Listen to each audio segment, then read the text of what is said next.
Keuangan Internasional, topik hari ini atau materi 4 ya. Materi 4 itu lebih ke pasar valuta asing. Di pengantar pasar modal itu kita nggak membahas ya pasar valuta asing. Yang di semester lalu, seingat saya itu nggak saya masukkan di sub pokok pembahasan dalam satu semester.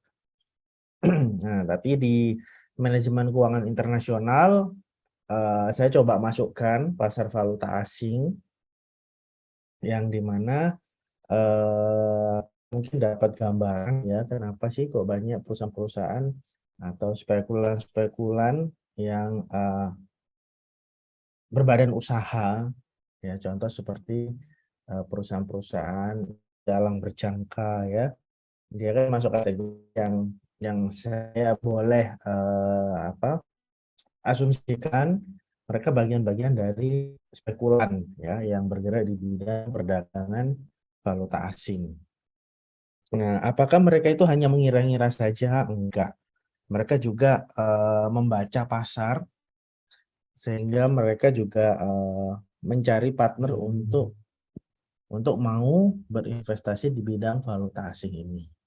Ya, mungkin teman-teman juga ada gambaran tentang valuta asing ya, atau mungkin gambarannya pernah Pak, saya ada proses rekrutmen tawaran kerja, ternyata saya diminta cari nasabah untuk investasi di falas. Nah, itu juga sering terjadi ya.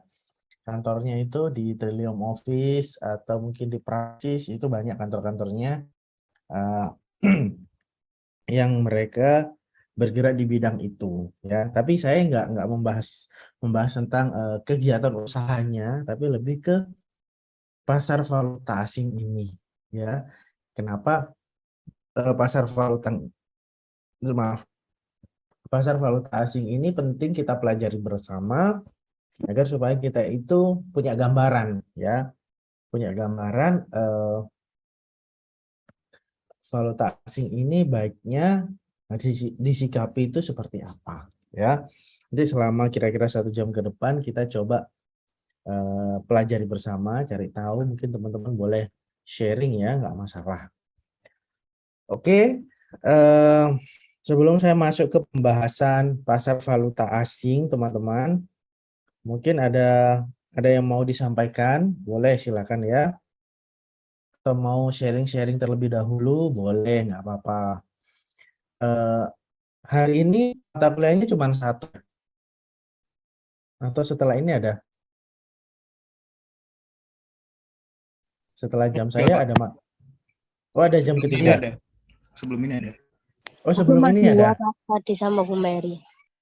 Oh, oke. Soalnya kok itu apa? Nggak ada yang join di room tadi. Ini saya salah kelas atau gimana? Berarti sempat keluar dulu ya, baru lanjut apa di kelas ini. Ya, Tadi ngerjain kuis Pak jam pertama. Jadi nggak Zoom. nggak Zoom, hanya kuis saja. Oke, oke, oke. Iya. Oke. Oke, oke, nggak apa-apa teman-teman. Kalian perlu kuis nggak sih? Nggak usah ya. Nggak usah ya, nggak usah kuis ya. Itu tugas saja sudah saya juga sempat kepikiran ini dikasih tugas mengganggu kegiatannya teman-teman apa tidak ya. Saya sempat kepikiran kayak gitu. Hanya saja kenapa saya minta bikin rangkuman itu supaya teman-teman juga ada waktu untuk membaca ya, dan mencari informasi tentang subtopik setiap minggunya. Ya, bagi saya kuis itu ya itu aja, bikin rangkuman ya. Nah, kalau misal teman-teman selama sejam ini kita sharing-sharing, diskusi, terus sekaligus ditulis di buku, di foto, terus di-upload di Google Classroom juga nggak apa-apa. Bagi saya teman-teman sudah mencari tahu nih tentang subtopik pembahasan pada minggu yang sudah kita lewati ya. Oke, sebelum saya masuk pembahasan, mungkin ada yang mau disampaikan, silakan teman-teman. Monggo, silakan. Ya, mungkin ada yang mau sharing-sharing tentang TA-nya mungkin, atau mungkin judulnya, judul TA. punya gambaran tentang apa, boleh, nggak apa-apa ya. Atau mungkin yang berhubungan sama pekerjaan, boleh, nggak apa-apa ya. Monggo, boleh kita sharing-sharing ya.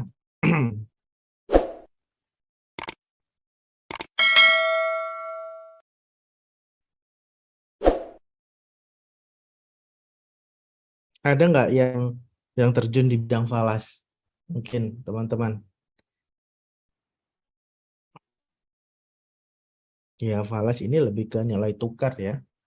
Nilai tukar dari mata uang asing yang dimana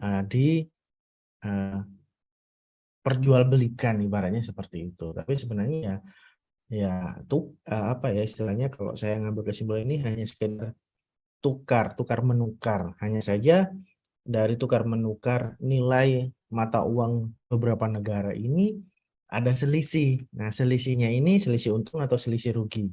Itu yang diambil eh, apa?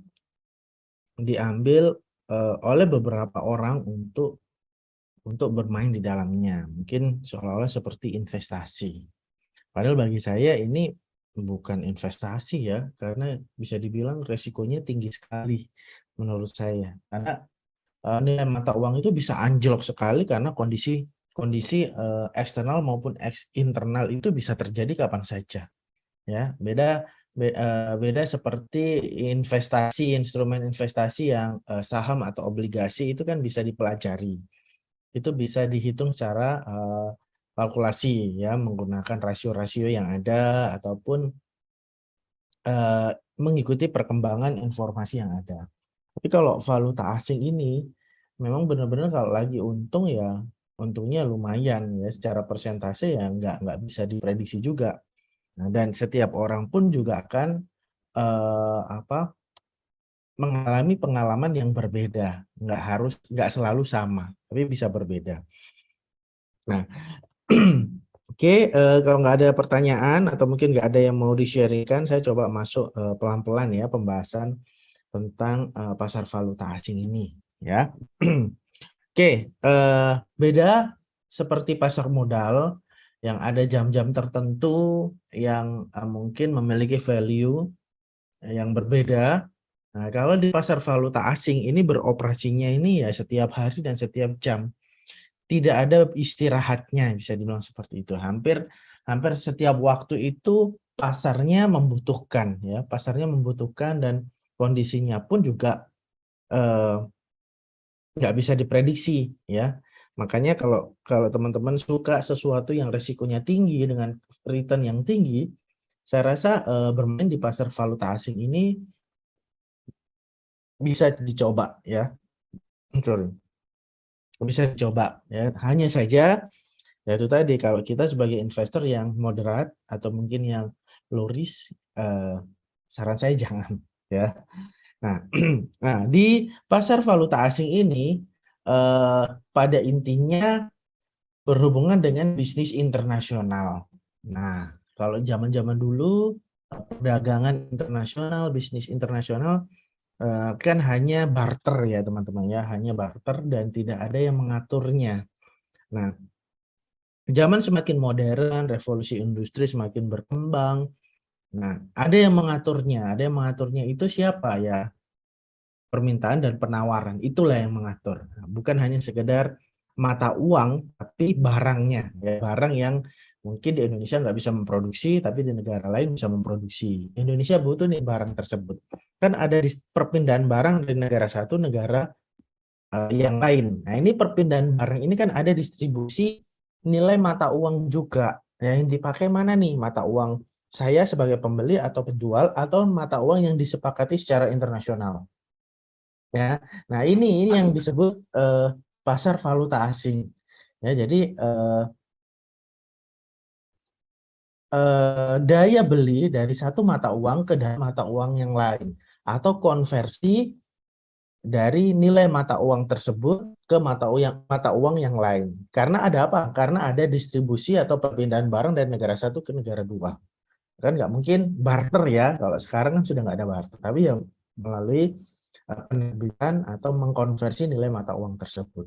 Nah, kalau misal saya beli barang di Thailand, kan nggak mungkin menggunakan mata uang saya, dan nggak mungkin juga dikonversi dengan mata uang Thailand, ya, karena kan pasti selisihnya berbeda. Nah, mata uang yang disepakati apa? Nah, di dunia internasional yang disepakati adalah ya dolar Amerika, ya, untuk saat ini. Meskipun di beberapa bulan terakhir itu banyak negara-negara maju yang menyepakati berencana membuat mata uang tersendiri untuk kegiatan perdagangan mereka. Nah, ketika mata uang itu sudah goal, ketok palu, dan disepakati, otomatis value dari dolar Amerika yang tadinya naik terus, itu pasti akan mulai ditinggalkan. Nilainya pun juga akan mengalami penurunan, karena ada opsi lain selain dolar. Nah, ada juga beberapa transaksi yang tidak menggunakan dolar, seperti industri-industri yang base-nya itu ada di China. Mereka menyepakati ya pakai yen aja. Ya, meskipun belum semuanya. Nah, ini kan juga kalau semisal dari 100 negara, taruhlah 80 negara menyepakati pakai yen. Otomatis orang yang tadinya punya dolar Amerika pastinya kan agak kewalahan nih. Oh, saya lagi banyak nih dolar Amerika saya. Meskipun bukan berbentuk lembaran ya yang di stok di rumah, tapi kan juga ada yang berbentuk digital ya, sudah masuk di rekening kita, atau mungkin kita juga punya saldo di negara lain yang konversinya itu dolar. Nah ini yang disebut pasar valuta asing, yang awalnya itu dari perpindahan barang terus dikonversi melalui daya beli dari suatu mata uang tersebut, ya. Baik itu untuk pembelanjaan, untuk distribusi barang, atau mungkin untuk aktivitas perpindahan orang, ya, orang dari negara satu ke negara yang lain kan nggak mungkin gratis, tapi mereka juga membawa uang. Makanya kalau teman-teman mengikuti perkembangan Saudi Arabia ya, Saudi Arabia mereka sudah mulai menyadari bahwasanya sumber daya alam yang mereka miliki saat ini adalah minyak, itu bisa habis. Ya, mereka sudah memprediksi beberapa tahun yang akan datang bisa jadi minyak itu akan habis di bumi Saudi Arabia. Nah, banyak perencanaan-perencanaan jangka panjang yang mereka gunakan seperti tempat-tempat strategis, pusat bisnis, pusat sejarah dan segala macam untuk menarik orang yang dari luar Saudi Arabia itu datang ke sana. Nah, kalau nggak ada orang yang datang ke Saudi Arabia, mereka mati. Negara tersebut akan mati. Kenapa? Mereka nggak punya sumber daya alam lagi. Minyaknya sudah habis dikeruk.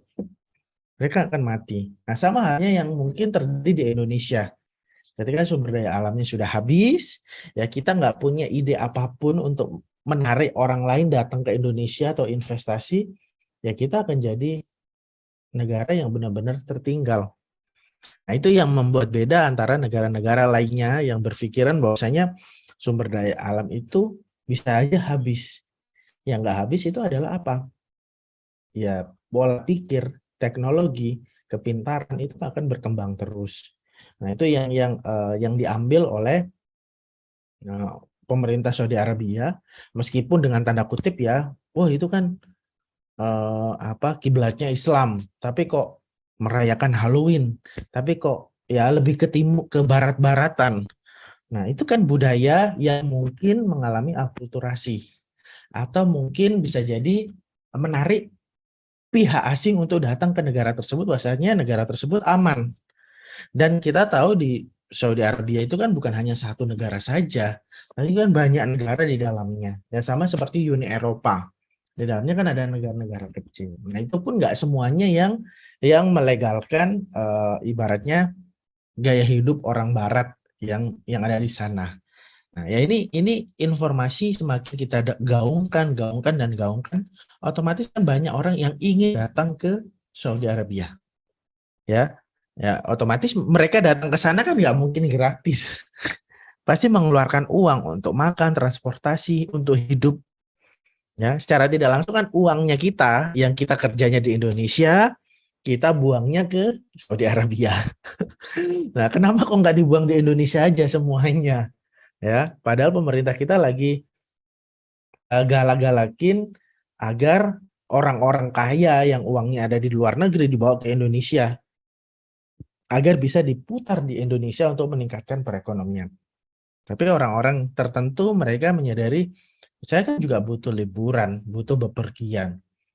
Ya, kenapa kok nggak di Indonesia saja? Nah, ini perpindahan bukan hanya sekedar barang ya, tapi perpindahan manusia pun juga mempengaruhi dari pasar valuta asing ini, teman-teman.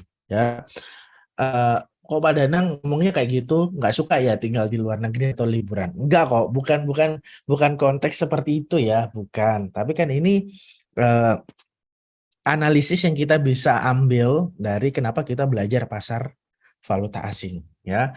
Ini poin pentingnya seperti itu. Teman-teman boleh nggak setuju kok? Ya boleh, sangat boleh. Saya pun juga boleh disanggah, mungkin boleh juga dikomplain kalau perlu boleh, nggak apa-apa. Ya namanya juga manusia, saya sama seperti kalian juga memiliki kelebihan dan kekurangan. Jadi kalau analisis saya akan bekerja di Indonesia, saya menghabiskan uang saya ya di Indonesia. Karena saya yakin negara ini ketika uangnya berputar terus di dalam, ya otomatis ya untuk kelangsungan siapa? Ya untuk orang-orang yang ada di dalam itu. Ya bolehlah sesekali ke luar negeri, tapi ada batasannya. Ya kalau kemampuan kita nggak waktunya ke luar negeri menghabiskan uang di sana, ya buat apa kan gitu. Ya. Oke, itu gambaran tentang pasar valuta asing. Nah, bagi kita sebagai orang yang suka berspekulasi, terus suka membaca keadaan ya tentang kurs mata uang dan segala macam, ya di pasar valuta asing ini ya boleh dicoba ya. Kalau saya seumur-umur belum pernah mencoba pasar valuta asing. Saya takut ya. Saya takut resiko-resiko yang menurut saya cukup tinggi ya dibanding saham atau instrumen investasi yang lainnya ya. Nih, ini yang penting di garis besar ya, bahwasanya pasar valuta asing ini bukan untuk keharusan kita terjun di dalamnya, tapi paling tidak ada gambaran tentang aktivitas selain bisnis, perpindahan barang, tapi juga ada perpindahan konversi mata uang tersebut ya. Oke. Jadi konteks dari pasar valuta asing seperti yang saya sampaikan di awal bukan hanya perpindahan barang, ya ini perdagangan ya, atau mungkin pendanaan perdagangan, contoh seperti yang eh, pernah saya singgung, Bank Bukopin menerima investasi dari Kokmin Bank Korea dan akhirnya diakuisisi. Ini kan ada perpindahan pendanaan yang tadinya konglomerat Korea punya uang nih, uangnya saking banyaknya mau dibuang kemana? Oh ya sudah deh, saya tak invest di Bukopin. Kan ini perpindahan pendanaan. Nah itu kan mempengaruhi dari pasar valuta asing. Nah atau mungkin perluasan kredit ya. Perluasan kredit ini bukan hanya sekedar ya hampir sama seperti pendanaan ya teman-teman. Kalau pendanaan kan konsepnya investasi. Kalau perluasan kredit ini lebih ke ya memberikan kredit dengan jaminan ya. Ini hampir sama konteks 3 dan 4. Kalau konteks 2 deposito mata uang asing. Nah, mungkin kita tahunya deposito retail ya, untuk perorangan segala macam dan belinya di sini. Kita boleh membeli deposito dari bank asing ya. Contoh seperti bank asing yang ada di Indonesia adalah apa? Standard Chartered. Kita beli depositonya bank asing ya, bank asing tersebut. Tapi nilainya itu kan nggak mutlak dikelola untuk Indonesia, tapi dipakai untuk bank internasional. Ya kan kita naruh uang 100 juta di Standard Chartered. Nah, uangnya itu kan nggak akan mengendap di Indonesia. Nilainya itu bisa terdistribusi ke berbagai dunia, di mana Standard Chartered itu ada. Nah, mau dibuat apa uang tersebut sama Standard Chartered? Ya, mungkin untuk investasi, untuk pinjaman ke nasabah yang di negara lain. Ini sama.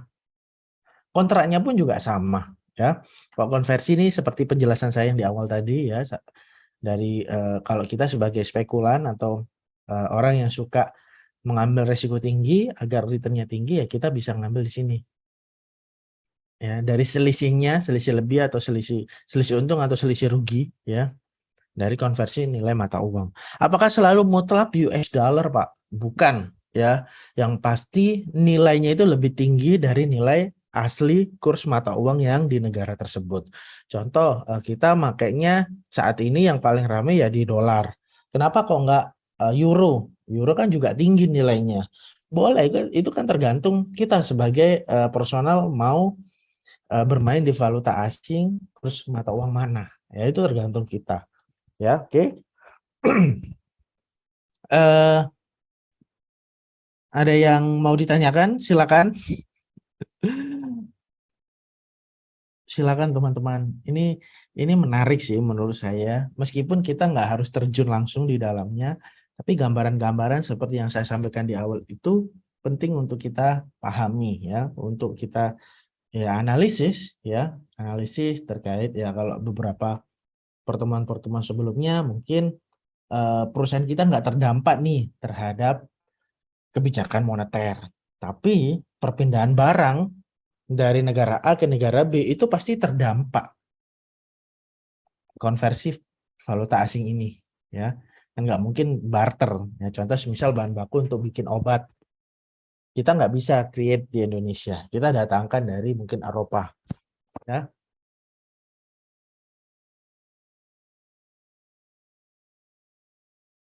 Oke, gampangannya ya kalau resikonya tinggi dan returnnya tinggi ya pastinya kan analisisnya juga harus lebih detail ya. Kalau saham kan kita bisa mengaksesnya dari laporan keuangan. Dari rasio-rasio kita bisa analisis. Ya di semester lalu kan kita belajar tentang analisis fundamentalnya, teknikalnya kan kita bisa pelajari. Nah, kalau valuta asing ini kita belajarnya dari mana? Neraca perdagangan saja itu toh itu belum cukup. Itu tidak bisa dijadikan patokan untuk pergerakan valuta asing. Itu nggak bisa. Ya, neraca perdagangan nggak bisa, neraca pembayaran pun juga nggak bisa dijadikan patokan.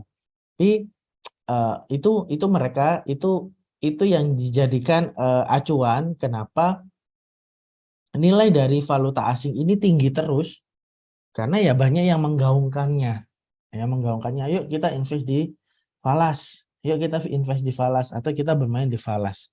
Nah, semakin kita menceritakan informasi-informasi tersebut, orang kan akan semakin penasaran. Nah, dari sisi penasarannya itu banyak spekulan-spekulan masuk, ya. Ya, atau mungkin kalau misal kita tahu di Indonesia ini ya sebenarnya muncul di neraca perdagangan sama neraca pembayaran. Negara mana saja yang lebih banyak ekspor impor di Indonesia? Nah, itu kan berarti kan ada perpindahan barang. Nah, kalau perpindahan barang pasti ngikut dengan perpindahan konversi mata uang juga.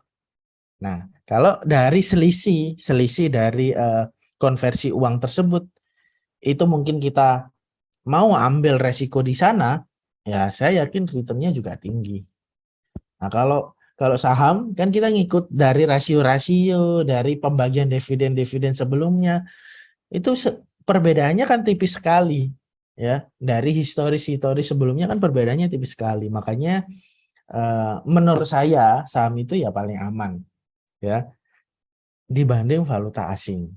Ya kembali lagi kita sebagai pihak yang terjun di sana suka risiko tinggi atau tidak. Karena saya yakin itu akan berhubungan. Ya sama halnya seperti cryptocurrency yang kita bahas kemarin. Semakin langka aset kripto tersebut, pastinya kan banyak orang yang mencarinya. Saking langkanya nilainya kan tinggi. Nah, saking nilainya tinggi ya pasar itu digerakkan oleh informasi tersebut.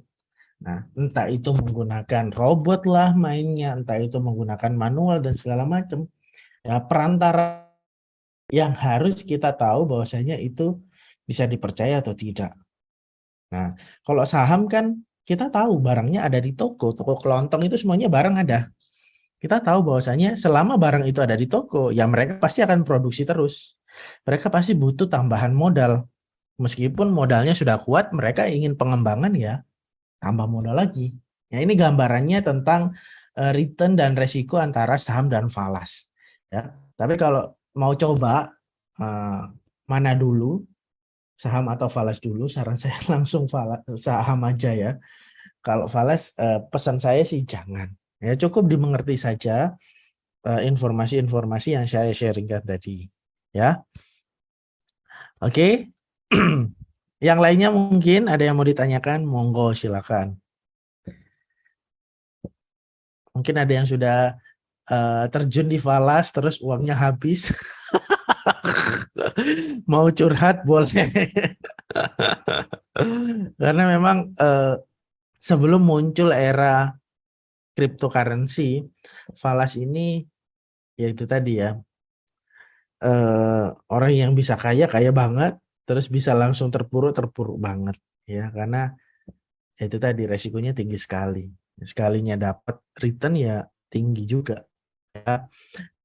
Di sini di pasar valuta asing ini setahu saya ada nggak ya perhitungannya? Saya nggak masukin kayaknya ya teman-teman. Ya saya nggak masukin perhitungannya. Bentar ya. Oh ada. Oh hanya perbandingan saja, direct question, indirect.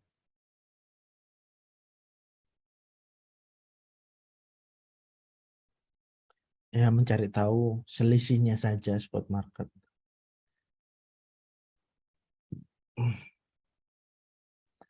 Janganlah pokoknya.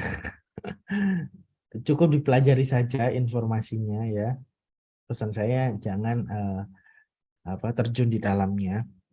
Terjun aja di saham atau obligasi. Di Ya. chat Pak Dea ada pertanyaan. Oh mana? Ada lagi? Ya ini saya menjawab pertanyaannya dia tuh tadi. Saya menjawab pertanyaannya dia tadi. Ya kira-kira itu tanggapan saya tentang pertanyaan dia. Valuta asing kan returnnya tinggi dan bedanya saham sama valuta asing. Ini penjelasan singkat dari saya seperti itu teman-teman ya. Kalau modalnya ada, masukin aja ke saham ya. Ya memang nggak setinggi returnnya nggak setinggi Vala, tapi kan aman ya, resikonya juga nggak setinggi Vala juga. Ini gambaran dari saya seperti itu. Ya, kalau semisal teman-teman buka neraca pembayaran atau neraca perdagangan antara Indonesia dengan negara lain, nah itu besarannya banyakan mana? Nah, paling banyak sekarang memang Amerika sama Eropa, ya. Itu mendominasi antara ekspor impor di sana. Berarti kan ada perpindahan uang di sana juga. Nah, selama yang dijadikan tolak ukur itu adalah konversi, ya pasti akan ada pasar falas ini. Tapi selama konversi mata uang itu sudah nggak ada, oh transaksinya menggunakan cryptocurrency. Pasar falas ini pasti akan bergeser. Ya, pasar falas ini pasti akan bergeser, bukan kurs mata uang asing lagi, tapi ya cryptocurrency. Kalau itu yang alat tukarnya ya, alat pembayarannya menggunakan itu. Oke, silakan mungkin yang lainnya teman-teman, monggo silakan. Kalau ada hal yang mau disampaikan, boleh ya. Saya juga sering mengikuti perkembangan ya, paling mendominasi ya ini ya US dollar ya, sama punyanya Inggris. Nah, itu GBP ya, mata uang Inggris sama Amerika ya, Inggris ya Uni Eropa.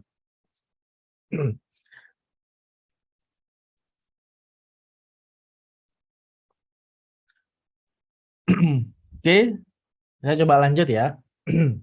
Oke, fungsi dan struktur pasar valuta asing sendiri itu berhubungan dengan ekspor impor. Seperti yang saya sampaikan di awal tadi, ini kalau nggak ada perdagangan, nggak ada bisnis internasional, pastinya nggak akan ada pasar valuta asing.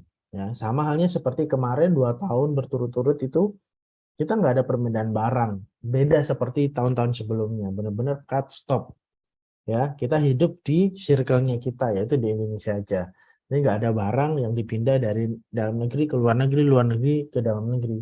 Kalaupun ada ya pasti ya obat-obatan ya, yang berhubungan dengan obat-obatan. Nah, tapi kalau untuk perdagangan ini kan lesu. Nah, pasar falas pun juga terdampak. Karena selama ada perdagangan, pasar falas pun juga akan ikut bertumbuh. Nah, oke. Eh, pada pasar falas, kalau di pasar saham ya, itu kan ada sekunder, ada negosiasi, tunai dan segala macam. Kalau di falas ini spot and forward ya. Jadi kita beli atau intinya kita mau beli falasnya atau kita mau lepas ya, hanya konteks itu aja. Kita bisa pakai broker-broker ataupun mungkin dealer-dealer seperti bank-bank itu, seperti bank-bank dalam negeri juga menjual ya, jual falas ini ya, kurs mata uang ini mereka juga jual. Kenapa bank itu juga mau terlibat di sana ya, sama halnya seperti Indonesia mencetak mata uang rupiah ya, di negara lain pun juga mencetak mata uangnya. Nah, pada saat perpindahan orang tadi ya, orang, barang dan kalau barang ya pasti konversi ya. Kalau orang yang mungkin dari luar negeri, mereka juga masih menyimpan nilai mata uang di sana secara fisik. Mereka mau mengkonversinya, menukarnya itu di mana kalau nggak di bank, yaitu bagian dari dealer ini. Atau broker. Broker ini bisa eh, apa? Outlet ya, outlet menukar uang ya, broker ini. Dan biasanya di dalamnya itu juga mereka juga bermain untuk menganalisis valuta asing ini. Ya, lagi bagus mana nih, lagi bagus mana. Kalau per hari ini ya teman-teman, per hari ini 15.700 ya. Kurs beli jual itu di angka 15.700 untuk dolar Amerika. Ya, kalau untuk dolar Inggris ya, euro 17.600 sama. Jadi itu yang mendominasi. Kalau orang-orang Asia atau negara-negara Asia, sudah kita pakai mata uang kita bikin sendiri. Paling tinggi siapa nih di Asia? Oh, China. Misal ya, China itu dikonversi 2.000. Berarti kan value dari kurs konversi mata uang tersebut kan nggak tinggi. Ya, berarti kan kita berarti center point-nya di sini adalah bukan Amerika, tapi China. China yang kita tahu industrinya banyak dan segala macam, sangat senang sekali untuk distribusi barang ke kawasan Asia. Karena konversi mata uangnya adalah 2.000. Nah, pasar falas yang didominasi oleh negara Amerika sama Eropa mulai ditinggalkan, ya mereka akan kewalahan. Nah, distribusi barangnya pasti mereka nggak mau. Barangnya harganya 10.000 kok. Masa kamu jual, konversi, nilainya jadi di bawah 10.000. Nah, mereka kan pastinya nggak mau. Nah, ini fungsi dan struktur pasar falas itu hanya dua tipe ini saja, ya, spot and forward. Nah, ya, nah, jaringannya bisa berbentuk digital. Kalau sekarang nggak harus datang ke bank ya, nggak harus datang ke bank atau datang ke alat tukar. Di ATM pun sekarang sudah menyediakan ya. Contoh seperti kita tahu datang ke Thailand, masukin ATM mandiri berbasis Visa, kita sudah menarik uang kita ya yang langsung dikonversi dengan mata uang negara tersebut, di mana kita menarik di ATM-nya ya. Nah, nanti kalau semisal masuk ke imigrasi, nah itu biasanya ada outlet-outletnya, yaitu bisa mewakili dari dealer ini pihak bank, itu bisa untuk alat tukar ya. Oke, tahun ini atau tahun depan ada yang mau bepergian ke luar negeri ya, coba cari tahu dulu konversi nilai mata uangnya. Jepang ini lumayan ya, kecil kalau dikonversi. Ya, ini buat gambaran aja teman-teman ya. Ini buat gambaran. Oh, Turki ini ya. Turki lira ini juga, wih, kecil sekali. Vietnam ya. Vietnam itu hampir sama seperti kurs mata uangnya kita. Nah, jadi kalau misal kita bepergian ke Vietnam, ya sama halnya semua jenis produknya, makanannya, apapun, konversinya ya mirip seperti rupiahnya kita. Kalau di sini 1.000, di sana ya sama. 1.600 mungkin atau 1.060 ya. Nah, itu. Oke. Selain pihak-pihak lembaga keuangan maupun lembaga keuangan bank ataupun non bank yang yang jadi bagian dari penghubung antara pasar valuta asing ini, ada juga zona-zona waktu yang berhubungan dengan pasar valuta asing ini, ya. Nah, ini hampir sama juga dengan saham, hanya saja ini lebih ke internasional. Nah, untuk jamnya teman-teman nanti coba baca-baca lagi ya, saya skip aja ini. Oke. Oke, partisipan pasar falas ya, atau pasar valuta asing, retail itu nasabah, grosir itu antar bank. Nah, kalau teman-teman mungkin lihat di laporan keuangannya industri perbankan ya, laporan keuangannya industri perbankan. Kemarin saya lihat bank apa ya, BCA bukan? Bank ini Telkom. Oh iya, saya lihat.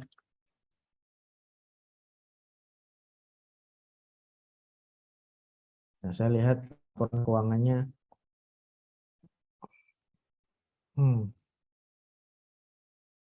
Saya lihat laporan keuangannya. Nah, punyanya. Nah, ini pihak perbankan juga dia juga punya valuta asing, teman-teman. Ya, ini kalau sebentar. Nah, ini mereka punya valuta asing. Indeks harian atau rata-rata yang mereka gunakan untuk distribusi uang tersebut atau konversi uang tersebut. Karena apa? Karena mereka pasti akan jadi perantara transaksi. Contoh misal kita mau beli barang, kan nggak mungkin kita langsung kirim fisik uangnya ke negara tersebut seperti di pasar ya, kan nggak. Tapi mereka melibatkan pihak dealer atau bank untuk mengkonversi valuta asing tersebut, ya. Kita transaksi menggunakan valuta asing ini. Nah, ini ada kursnya juga, ada selisihnya juga. Dari industri perbankan ini juga bisa diuntungkan atau dirugikan, tergantung pergerakan di pasar valuta asing tersebut. Nah, pihak bank pun juga boleh mereka berinvestasi di pasar valuta asing. Itu persentasenya 2% ya, kalau GWP. Giro wajib minimum. Ini 2%. Paling banyak yang utama adalah rupiah. Ini 2021. Nah, ini. Nah, jadi seperti industri perbankan, dia juga tidak dilarang ya untuk berinvestasi juga di valuta asing, karena ya selisihnya bagi industri perbankan ya mungkin menguntungkan karena dia adalah dealernya yang tahu pergerakan untuk distribusi atau konversi uang tersebut, ya. Nah, ini di industri perbankan muncul. Kalau di Telkom muncul juga nggak ya? Telkom juga ada, dia juga listing di. Oh iya juga ada. Nah, Telekomunikasi Indonesia Internasional Ltd yang berbasisnya di Hong Kong, Singapura. Nah, nah, mereka juga membuka pasar saham di negara tersebut. Nah, pastinya kan masyarakat di negara tersebut menggunakan nilai mata uang negara tersebut untuk membeli saham.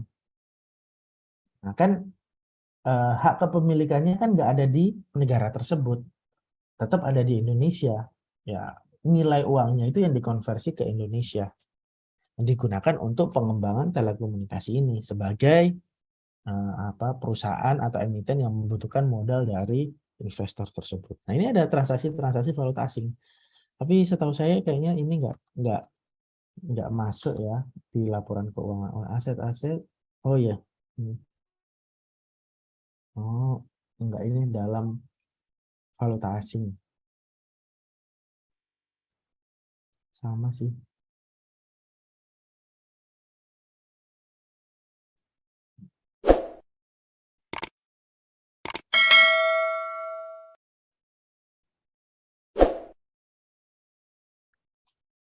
Dia nggak ada pergerakan di valuta asing.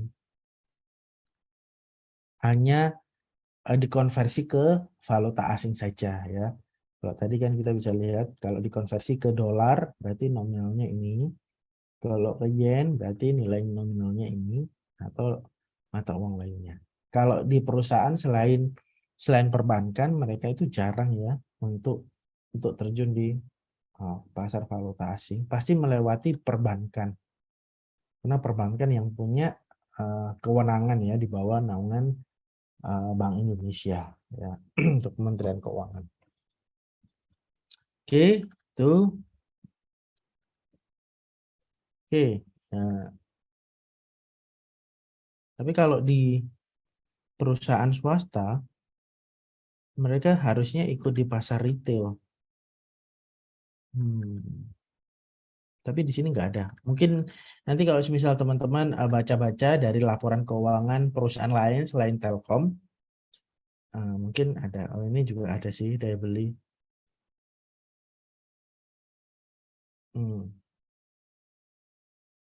Dolar.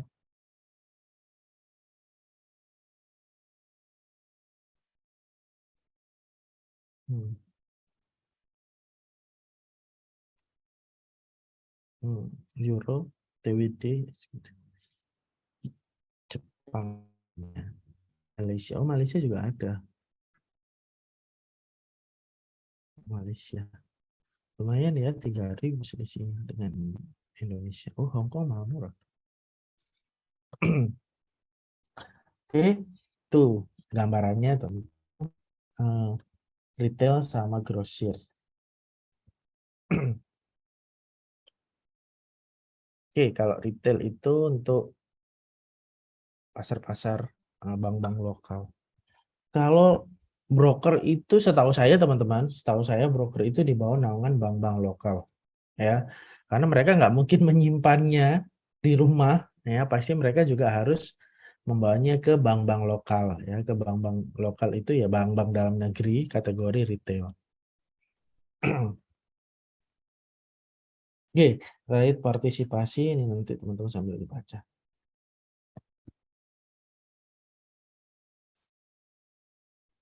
Oke, partisipan dari pasar valuta asing selain industri perbankan, ya itu pasti berhubungan dengan perusahaan multinasional company, ya. Contoh seperti yang di awal-awal kita membahas tentang manajemen keuangan internasional, pasti berhubungan dengan perusahaan-perusahaan yang holdingnya ada di luar negeri.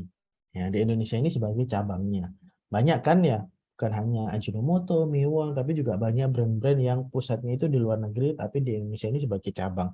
Ataupun sebaliknya, Indonesia ini pusatnya, cabangnya itu ada di negara lain. Ya, contoh seperti industri perbankan ya, kayak Mandiri di Indonesia pusat, di Saudi Arabia itu cabang. Di Jeddah itu ada cabangnya. Di Jeddah sama Mekah itu ada cabang Bank Mandiri ya, cabang Mekah. Nah, karena di sana juga mereka toko-tokonya atau penjual-penjualnya mereka bukan hanya menerima apa ya, dinar ya. Kalau di Saudi Arabia dinar. Mereka juga menerima alat tukarnya itu rupiah. Waktu itu saya pernah beli oleh-oleh buat orang Indonesia. Waktu itu keluarga saya itu beli seperangkat alat sholat, tasbih sama sajadah. Karena bagi saya kalau saya beli di sana, ini unsur originalitasnya itu oke lah ya, saya bawa. Ya. Waktu itu saya beli di sana itu mereka menerima, boleh kok bayar pakai rupiah. Ya pasti proses negosiasi kan ya. Ini kalau ini harganya sekian, kalau dirupiahkan itu jadi berapa 15.000 saya lupa. Ya saya nego kalau saya beli tasbih 10.000 boleh nggak? Tasbih kecil-kecil ya. Saya beli 1 lusin. Nah, kan beda ya, kan beda kalau kita beli di di sana sama beli di Selompretan itu kan pasti beda. Atau mungkin di Ampel itu kan pasti beda. Nah, jadi kayak nuansanya aja yang membuat beda. Dan mereka menerima uang rupiah. Nah, uang rupiah yang mereka terima kan nggak mungkin dikirim Indonesia diganti uang dinar kan nggak.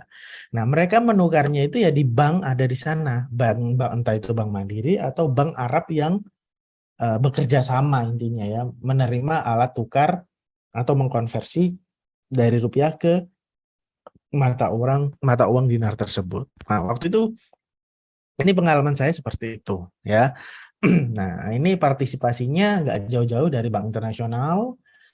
Terus dealer-dealer non-bank ya, seperti yang saya sampaikan tadi ya bisa perusahaan pialang berjangka, reksadana, atau mungkin agent-agent ya, atau agent-agent ya, bisa broker perusahaan atau broker perorangan, dia bisa. Oke, itu silakan teman-teman ya. Kalau mau bertanya boleh ya. Pokoknya jangan bosan ya belajar mata keuangan internasional. Meskipun sebenarnya kita nggak berhubungan langsung, tapi ya kalau kita boleh analisis, ternyata sedikit banyak juga berhubungan ya dengan kegiatan saya atau pekerjaan saya. Oke, nggak apa-apa, silakan. Mungkin ada yang mau bertanya, monggo, nggak apa-apa ya. Oke, partisipan pasar valuta asing berikutnya selain perbankan, terus perusahaan multinasional, terus juga non-bank ya. Nah, non-bank itu bukan hanya di Indonesia saja, ada reksadana, perusahaan sekuritas dan segala macam, tapi di luar negeri pun juga ada. Nah, dengan bahasa-bahasa yang berbeda-beda, tapi sistem kerjanya itu sama. Ya, dia mencari investor-investor yang mau terjun di bidang pasar valuta asing ini. Ya. Oke. Oke, nanti ada penjelasan tentang kategori-kategori, teman-teman boleh baca ya. Tapi paling enggak penjelasannya hampir sama seperti yang saya sampaikan di awal tentang siapa saja partisipan pada pasar valuta asing ini. Bank-bank internasional seperti Standard Chartered itu bank internasional, atau pelanggan bank. Pelanggan bank itu ya nasabah ya. Ya perusahaan multinasional atau mungkin kepala finance ya. Kepala finance atau spekulator swasta. Nah, spekulator swasta ini biasanya perusahaan-perusahaan pialang-pialang itu, teman-teman. Ya. Atau dealer non-bank. Nah, dealer non-bank ini ya reksadana. Karena reksadana atau mungkin sekuritas itu kan nggak selalu di bawah naungan perbankan. Seperti kalau di perusahaan di pasar modal ya, pasar modal atau pasar saham itu kan ada Indo Premier. Indo Premier itu nggak punya perusahaan atau bank, ya, dia bekerja sama dengan Bank Indo. Tapi dia mencari klien atau nasabah yang mau berinvestasi di sana, ya. Pialang falas ya, pialang falas. Oh, ini sama seperti spekulator swasta. Nah, dia mendapatkan fee, mengambilkan posisi untuk ya ini bank-bank sentral. Ya, bank-bank sentral ya seperti Bank Indonesia itu ya, Bank Indonesia kan bank sentral ya. Bank Indonesia, bank-bank internasional ya seperti Standard Chartered. Oke, struktur pasar falas. Nah, di pasar falas ini seperti yang saya sampaikan di awal, pasti jaringannya ya antar bank. Ya, antar bank yang punya konektivitas dengan klien-klien mereka. Baik itu buka rekening, distribusi uang, ya, pembayaran dan segala macam, ini adalah struktur pasar falas. Jaringannya pastinya berhubungan dengan rekening bank, korespondensi, ya, bank tujuan atau bank penerima. Nah, ini struktur falas. Dan mekanisme pembayarannya dilakukan oleh importir Indonesia kepada eksportir luar negeri, ya. Jadi contoh misal kalau teman-teman mau mendatangkan barang, ini bukan belanja online ya seperti di AliExpress atau Amazon ya, ini bukan belanja online tapi menggunakan letter of credit ya, LC, menggunakan LC. Kalau di perdagangan internasional ekspor impor itu kan menggunakan LC ya. LC sebagai penjaminnya adalah bank. Nah, kita sebagai importir kita mengurus untuk open LC dan segala macam, bahwasanya kita itu mau mendatangkan barang, kita mau bayar ke pihak eksportir luar negerinya. Nah, kan kita nggak langsung di mode transfer ya atau auto debit kan, nggak ya, tapi kita langsung bayarnya ke pihak bank. Bank siapa? Boleh Bank Indonesia, boleh Bank BCA atau bank lain ya, tergantung modal kita atau saldo kita itu ada di bank mana. Contoh misal kita menggunakan distribusi uang itu di bank BCA. Ya kita langsung dipotong di saldo rekening untuk penerbitan LC ini. Nah, bank BCA pasti akan berhubungan dengan korespondensi atau bank koresponden di negara eksportirnya di luar negeri sana. Contoh misal di negara Jepang sana itu ada mungkin bank Jepang ya. Bank Jepang yang menerima korespondensi dari bank BCA. Mereka agreement di sana. Pihak eksportir juga memverifikasi, iya saya ada kerjasama kirim barang nih. Nah, siapkan ya barangnya segala macam. Nah, di pihak eksportir menyiapkan barang, meskipun belum menerima pembayaran dari kita. Tapi kan uangnya kan sudah ada di bank sebagai penjamin. Udah di BCA, dan korespondensinya itu siapa? Bank Jepang tadi.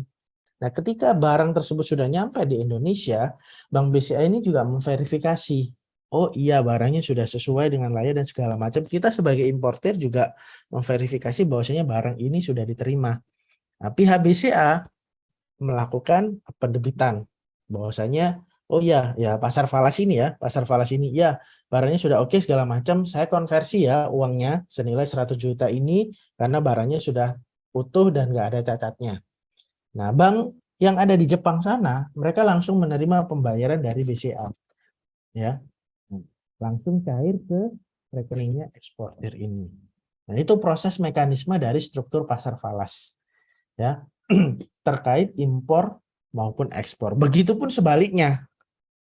Misal kita mau ekspor barang nih, ekspor barang, taruhlah kita mau ekspor briket. Nah, pihak sana yang opening, mau menggunakan bank siapa ya tergantung kita. Kita langsung dicairkan ke rekening kita ya, misal korespondensinya ditunjuk sebagai BCA. Ya itu nggak masalah.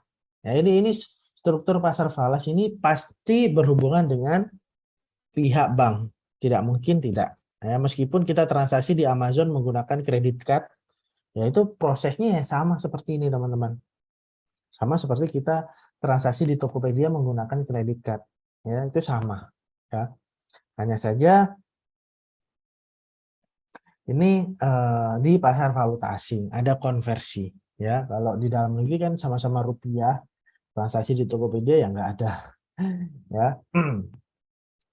Oke, ada yang pernah transaksi di luar negeri, mungkin di Amazon, AliExpress ya, menggunakan kredit card kan nggak ada top up saldo GoPay ataupun OVO kan nggak ada ya di transaksi online itu kan nggak ada. Kalau transaksi retail yang online di AliExpress, Amazon, atau eBay ya, itu kan menggunakan yaitu tadi pasar valuta asing ini. Hanya saja saldo rekening di kartu kredit kita yang langsung dipotong. Nah, ketika barang yang sudah kita terima berarti ya sudah bulan berikutnya muncul tagihan transaksi di akun ini. Ya, meskipun barangnya nyampe 3 minggu atau 1 bulan, ya saya beberapa kali belanja di AliExpress yang nyampainya benar-benar 1 bulan. Kita hanya bayar bea cukai saja karena ongkos kirimnya sudah dikonversi di pembayaran akhir. Oke. Oke, tadi kan ada 2 pasar ya di valuta asing, pasar spot sama pasar forward ya. Kita coba cari perbedaannya. Nah, di pasar spot ini juga di breakdown jadi direct sama indirect ya. Dan ini yang membuat beda antara beli atau jual ataupun sebaliknya dari mata uang yang dikonversikan tersebut. Nah, contoh seperti saya asumsikan di sini adalah US dollar ya. Satu unit mata uang asing ya, dinyatakan adalah Rp1. Rp1 waktu itu 13 ya. Ini materi saya bikin 13. Sekarang kan sudah 15 ya. Nah, ini yang satu unit mata uang tersebut langsung dikonversi jadi nilai rupiahnya kita. Indirect. Kalau di indirect itu kebalikannya. Rp1 kita kalau didolarkan itu 0, berapa?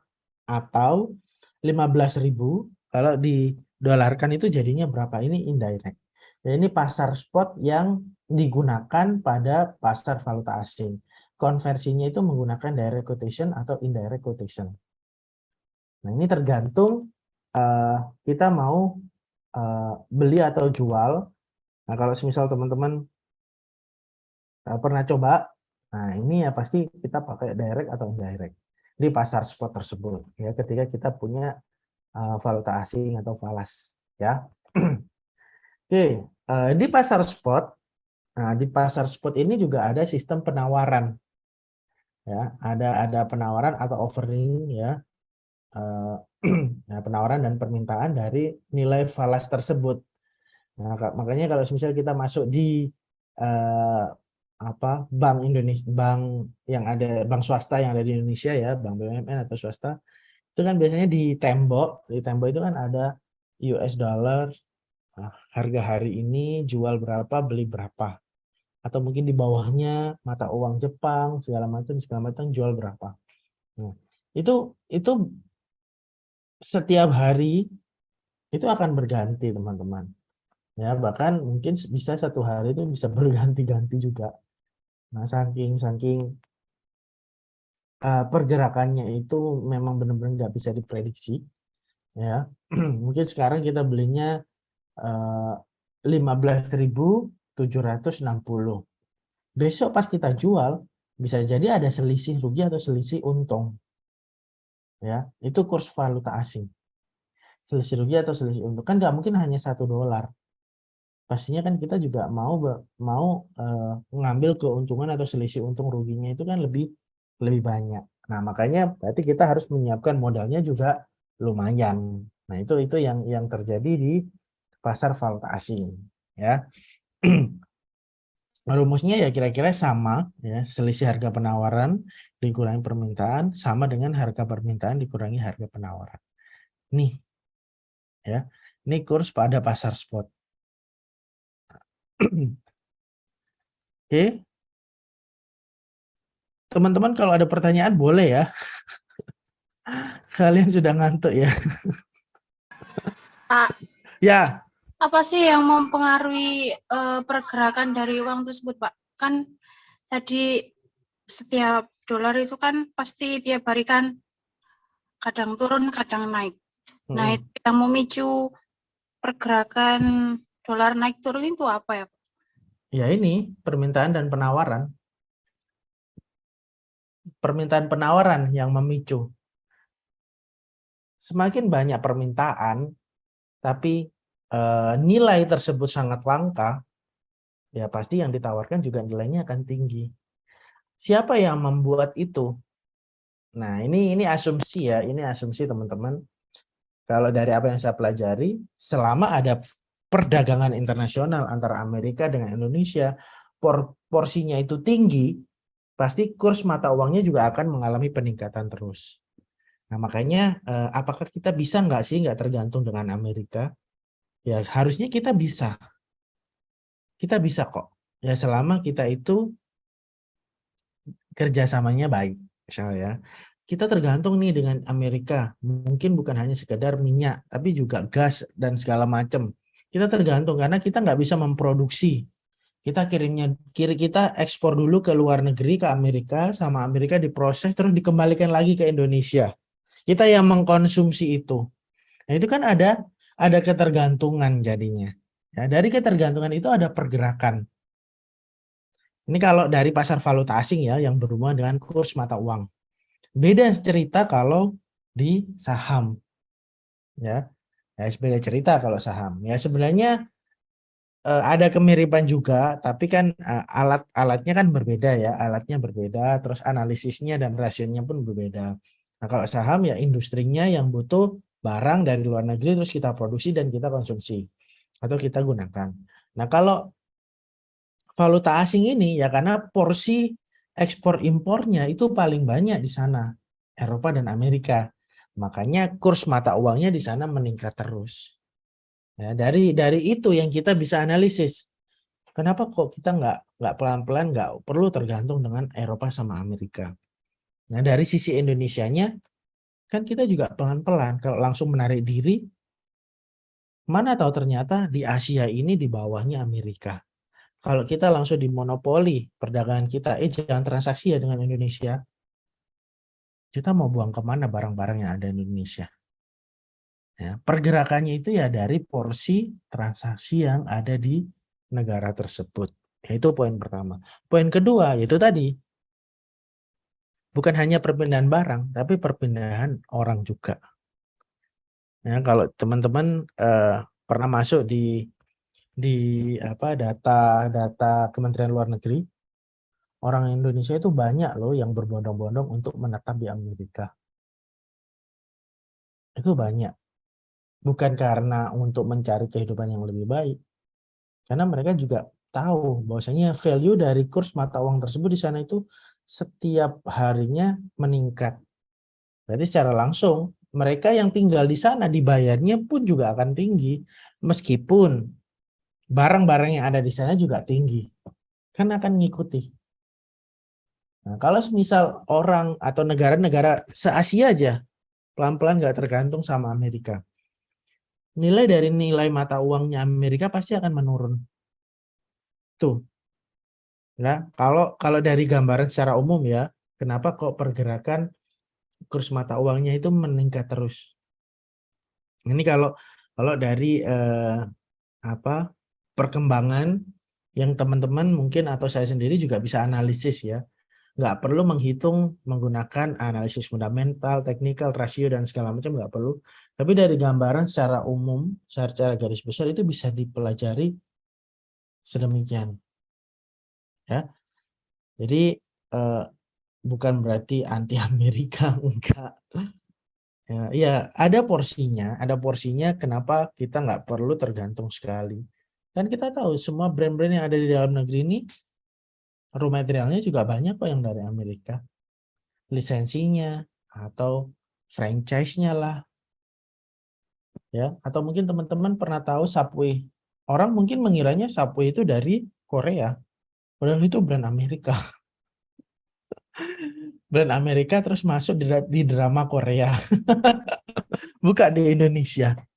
Ya, coba nanti cari. Nah, ini di luar brand-brand lainnya ya. Di luar brand-brand lainnya. Ya, di luar brand-brand lainnya. Nah, itu karena ada kebutuhan, ada permintaan dan penawaran sehingga nilai dari kurs mata uang tersebut meningkat terus. Ya, ini analisis yang paling mudah dipahami seperti itu.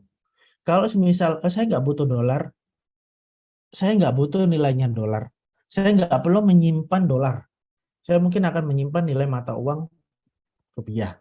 Saya gunakan belanja di pasar, beli di toko-toko retail ya, toko kelontong segala macam, beli di nasi pecel, di gerobak bakso segala macam.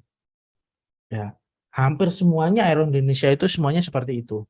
Saya yakin kurs mata uang rupiahnya kita pelan-pelan akan meningkat. Karena mata uangnya kita berputar di dalam negeri sendiri. Ya, bersaing di dalam negeri sendiri tanpa harus mengandalkan sepenuhnya mutlak dengan kurs mata uang asing. Ya, ini analisis saya teman-teman ya, dari apa yang saya pelajari, saya konversikan dengan pengalaman-pengalaman yang saya ketahui ya. Garis besarnya seperti itu. Makanya apakah saya anti produk-produk impor? Enggak kok. Ya, saya masih suka produk-produk impor, tapi kalau memang ada industri-industri yang bisa dipakai, industri-industri lokal ya, baik itu makanan ataupun clothing segala macam, ya saya akan pakai itu. Karena saya yakin ya, meskipun saya nggak ngasih uang ke mereka, tapi saya yakin itu bisa jadi motivasi mereka untuk lebih giat lagi memproduksi barang dan jasanya. Ya, kira-kira itu gambaran yang bisa saya sampaikan. Silakan yang lainnya mungkin. Monggo teman-teman. Ya, silakan bertanya. Silakan bertanya. Kita nggak ada kelas offline kan ya? Datang ke kampus gitu, ngopi-ngopi, bergosip. Ya, nggak apa sih. Kalau memang online terus ya online terus saja. Karena saya Senin dan Selasa itu pasti offline di kampus. Ya. Semester berapa, Pak? Itu D3 ya. D3 berarti mungkin di semester 4. Semester 4. Pokoknya tahun depan itu mereka lulus. Ya semester 4 ya. Ya, itu semester 4. Mata kuliahnya ekspor impor. Ya, perdagangan internasional memang nggak membahas tentang proses valuta asing, tapi memang membahas tentang ya jual barang ke luar negeri. Intinya kayak gitu. Kita produksi atau mungkin kita ngambil di produsen lokal, kita jual ke luar negeri. Tahapannya apa saja? Ya pasti saya akan masuk di LinkedIn karena di sana kan bisa terkoneksi dengan dunia internasional. Selain LinkedIn, kita juga cari negara mana yang akan kita tuju, potensinya mana yang mungkin bisa kita kelola. Itu sih ekspor impor. Dan itu saya bagi jadi per kelompok untuk create produk. Produknya bisa bikin sendiri atau mungkin ngambil di luar, di orang lain ya. Baru dibikin seperti company profile, terus masukin ke website. Ya, itu ada direkturnya, ada kepala keuangan, kepala promosi, pemasaran, ada kepala operasional. Ya, benar-benar seperti perusahaan baru, perusahaan yang mereka create. Karena bagi saya saat ini, apakah kita akan bersaing terus dengan job seeker di luar sana? Nah, kita nggak terpikirkan untuk create sesuatu. Ya, di keterbatasan waktu, di sisa-sisa waktu yang luang, create aja sesuatu. Mungkin memang tidak serta-merta langsung boom besar, tapi ya kita bisa mulainya pelan-pelan. Apapun itu, baik itu barang maupun jasa. Dan kita nggak bisa sendirian, pasti butuh partner. Ya, kalau semisal ada partner yang bisa seperti kelompok, dikelompokkan kayak di kelas saya itu offline, ya mereka lulus bisa meneruskan usahanya kan ya bagus, alhamdulillah. Menurut saya itu mereka konsisten melakukannya. Ya. Oke, silakan teman-teman. Monggo silakan kalau ada pertanyaan ya.